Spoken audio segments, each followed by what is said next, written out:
আসসালামু আলাইকুম। আজ আপনাদের সামনে আমি উপস্থিত হয়েছি কোন কোন রোগে সারা জীবনের জন্ডিস দেখা দেয় এই বিষয়ে আলোকপাত করার জন্য। অনেকগুলো রোগ রয়েছে যাতে দেখা যায় তার সারা জীবনব্যাপী জন্ডিস থাকে।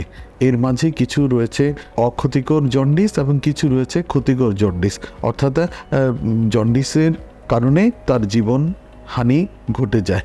যেমন এর মধ্যে অক্ষতিকর যে জন্ডিস রয়েছে তার মধ্যে প্রধানতম জন্ডিস হলো গিলবার্ট সিনড্রোম। এই জন্ডিসে দেখা যায় বিলিরুবিনের মাত্রা 5 মিলিগ্রাম পার ডিএল এর বেশি হয় না এবং রোগী স্বাভাবিক জীবনযাপন করতে পারেন এবং রোগীর জীবনে এই জন্ডিসের কোনো প্রকোপ পড়ে না।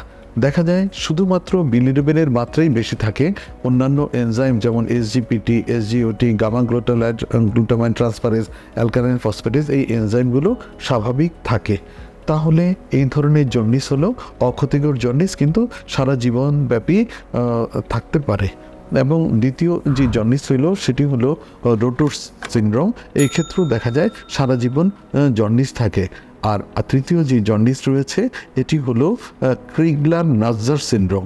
এই 3 প্রকার জন্ডিসে দেখা যায় সারা জীবন জন্ডিস থাকে, কিন্তু রোগীর আয়ুষ্কাল স্বাভাবিক থাকে। তাহলে আমরা জানলাম 3 প্রকার অক্ষতিকর জন্ডিস রয়েছে যাতে সারা জীবন জন্ডিস থাকে, কিন্তু প্রাণহানি কিংবা জীবনহানির কোনো শঙ্কা থাকে না। আর কিছু জন্ডিস রয়েছে যাতে সারা জীবন জন্ডিস থাকে এবং প্রাণহানির শঙ্কা থাকে, যেমন থ্যালাসেমিয়া, হেরিডিটারি হিমোলাইটিক অ্যানিমিয়া যাকে বলে। এই থ্যালাসেমিয়াতে কিন্তু দেখা যায় সারা জীবন জন্ডিস থাকে এবং এক পর্যায়ে তার প্রাণহানির শঙ্কা তৈরি হয়ে যায়।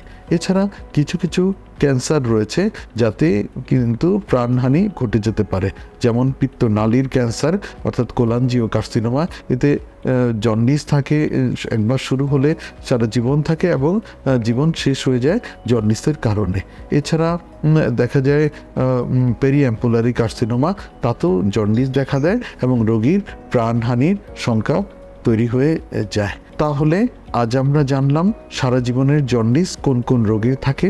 কিছু অক্ষতিকর রোগেও জন্ডিস হতে পারে এবং কিছু ক্ষতিকর রোগেও জন্ডিস হতে পারে যাতে প্রাণহানি ঘটে যেতে পারে।